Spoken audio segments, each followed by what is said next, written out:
Chers élèves, bonjour.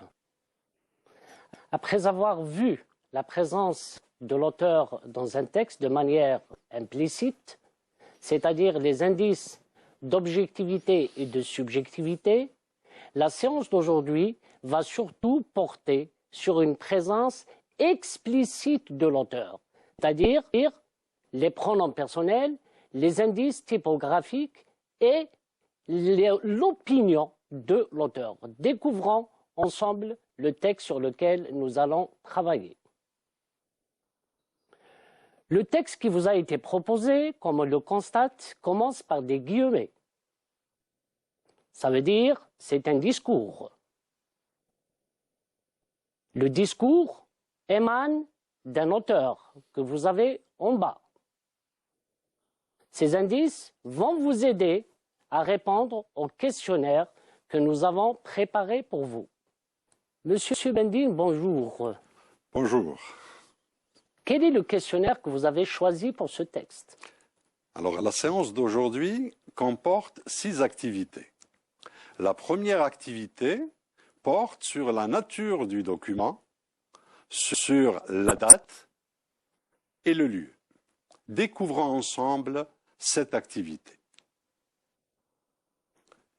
La consigne 1, le texte présenté est extrait d'un roman, d'une revue, d'un discours. Choisissez la bonne réponse. Consigne 2, ce texte traite du colonialisme français, du colonialisme britannique, du colonialisme portugais. Choisissez la bonne réponse.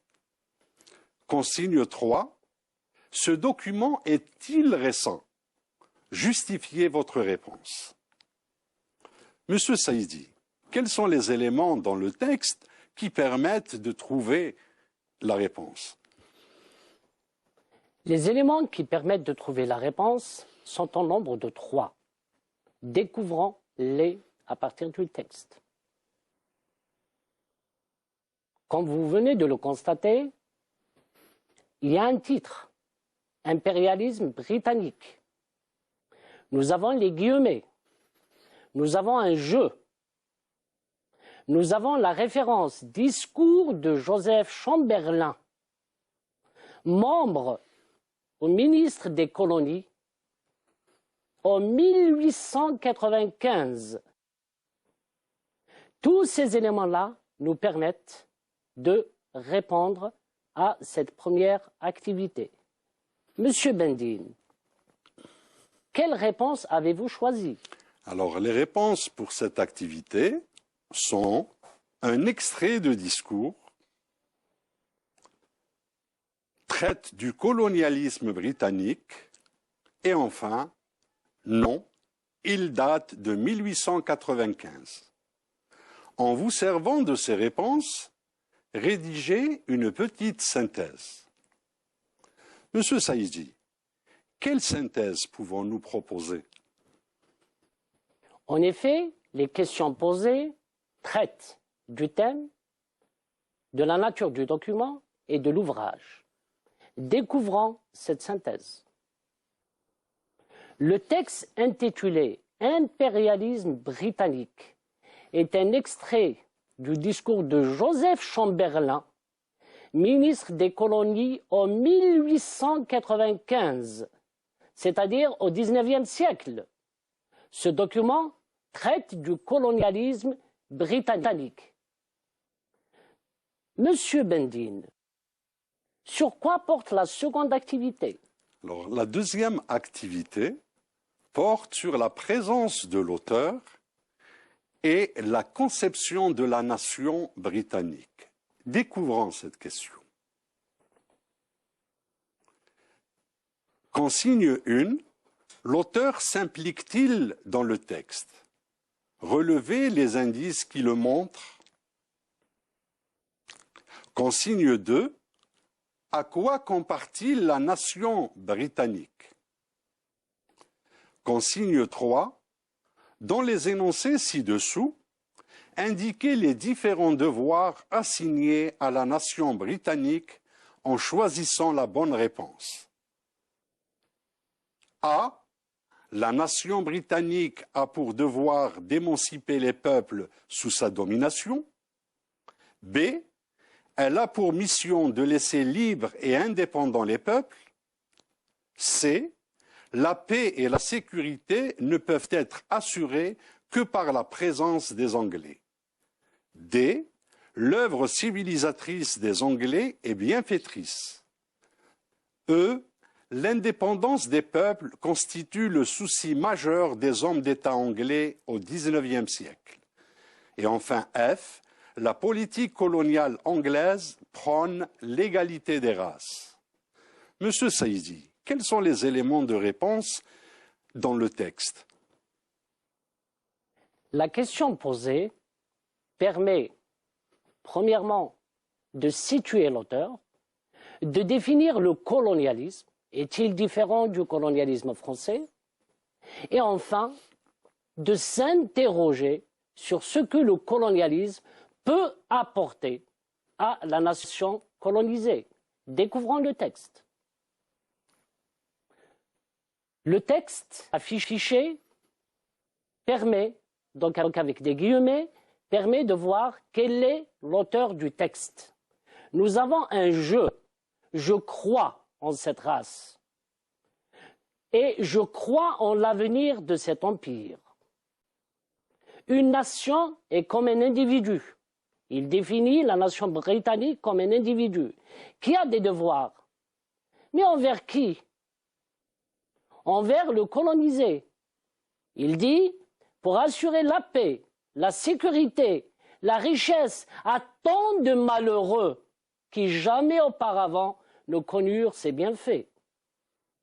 Pour cet auteur, ceci est une mission. Le nous, c'est un nous inclusif. Il s'agit d'un ministre. Il s'adresse aux officiels de l'État. Monsieur Bendine,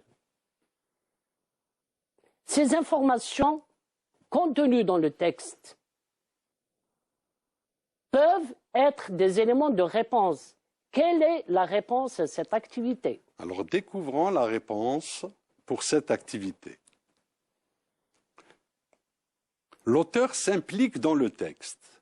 Les déterminants, je crois, nous, nos devoirs, notre tutelle, notre domination, nous remplirons, notre mission, notre spectre sont des indices révélateurs. Il compare la nation britannique à un individu qui a des devoirs. Cette nation a pour devoir d'émanciper les peuples sous sa domination, d'assurer la paix et la sécurité. Pour toutes ces raisons, l'œuvre civilisatrice des Anglais est bienfaitrice. Passons maintenant à l'activité 3. Consigne 1. Comment l'auteur définit-il la race anglo-saxonne? Relevez du texte les énoncés qui le montrent. Consigne 2. Quel est le premier devoir d'un homme d'État britannique au XIXe siècle? Relevez la phrase qui le montre. Monsieur Saïdi, quels sont les éléments textuels qui sont des réponses? Après avoir défini la présence anglaise dans les colonies, nous allons découvrir ensemble les devoirs d'un Anglais ou bien d'un homme d'État anglais. Passons au texte. Le premier devoir de nos hommes, c'est-à-dire d'un homme d'État, est d'établir à jamais cette union sur la base des intérêts matériels. Race anglaise, la plus grande. Elle est fière, tenace, confiante en soi, résolue, que nul changement ne peut abattardir. Cette race anglaise se définit comme étant une civilisation universelle. Monsieur Bendine, quelle réponse avez-vous choisi pour cette activité? La réponse pour cette activité est La race britannique est considérée comme une race supérieure, fière, tenace et confiante qui n'a d'objectif que de semer la véritable civilisation. Pour toutes ces raisons, le devoir d'un homme d'État est d'œuvrer à l'union pour la sauvegarde des intérêts matériels. Passons maintenant à l'activité 4. La phrase « Je crois en l'avenir de cet empire ». Cette phrase signifie « Je doute de l'avenir de cet empire ». Je suis confiant en l'avenir de cet empire. Je ne pense pas que cet empire ait un avenir. Choisissez la bonne réponse. La réponse est « Je suis confiant en l'avenir de cet empire ». Activité 5.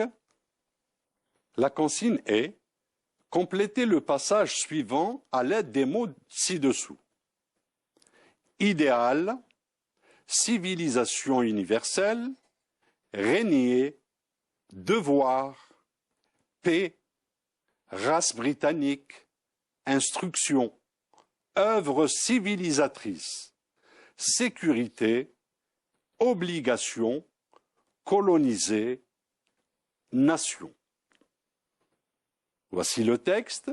Selon Joseph Chamberlain, une est un être humain qui a des à accomplir face au peuple.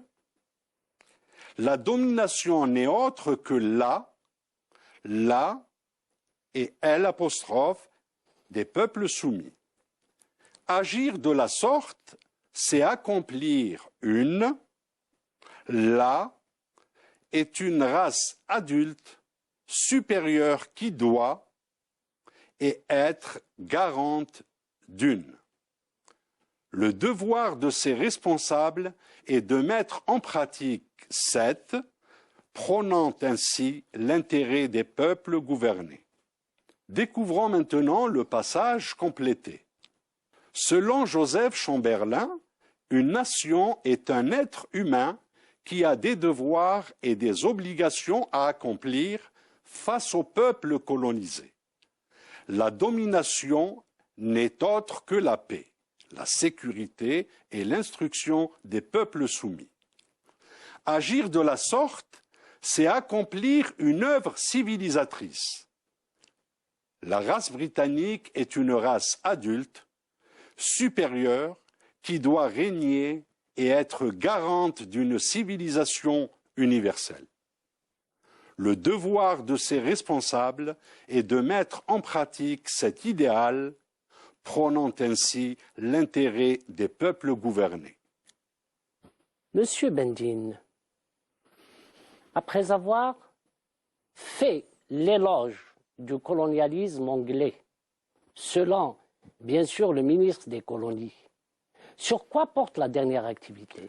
Alors, l'activité est une activité d'écriture. La consigne, en vous appuyant sur les réponses obtenues, faites le compte-rendu du texte. Monsieur Saïdi, quel compte-rendu pouvons-nous proposer? Après avoir analysé le texte, après l'avoir décortiqué, après avoir énuméré les pronoms personnels existants, le point de vue de son auteur,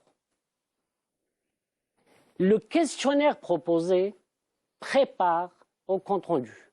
Découvrons ce compte-rendu.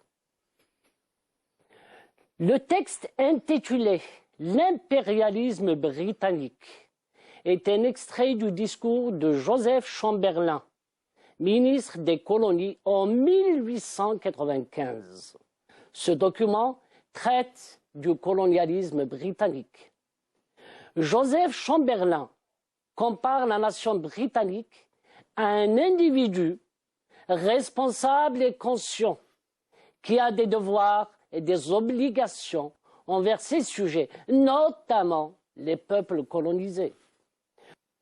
Le politicien affirme avec ferveur que la domination anglaise n'est autre que la paix, la sécurité et l'instruction des peuples soumis. Il ajoute avec conviction que la mission fondamentale des responsables britanniques est d'œuvrer à asseoir les postulats d'une nation civilisée. L'orateur, face aux députés, met l'accent sur la supériorité et la maturité de la race britannique qu'il qualifie de garante de la civilisation universelle. L'auteur du discours exhorte ses concitoyens à semer les vertus émancipatrices tout en assurant que la nation ne ménagera aucun effort pour la survie et l'avenir de l'Empire sans omettre l'intérêt majeur des populations colonisées. À travers ce discours, Chamberlain met en exergue le caractère humanitaire du colonialisme britannique. Monsieur Bendine, quelles conclusions pouvons-nous formuler? Alors, en conclusion, nous remarquons que les indices de l'énonciation, qui marquent la présence de l'auteur ou l'absence, permettent de comprendre l'intention et surtout la visée de l'auteur. Nous vous donnons rendez-vous à la prochaine fois. À bientôt et merci. Colonisation dit-on, civilisation dit-on, s'agit-il vraiment d'une ironie? Le texte qui suit nous permettra de mieux répondre à cette question. Merci. Merci. Au revoir. Au revoir.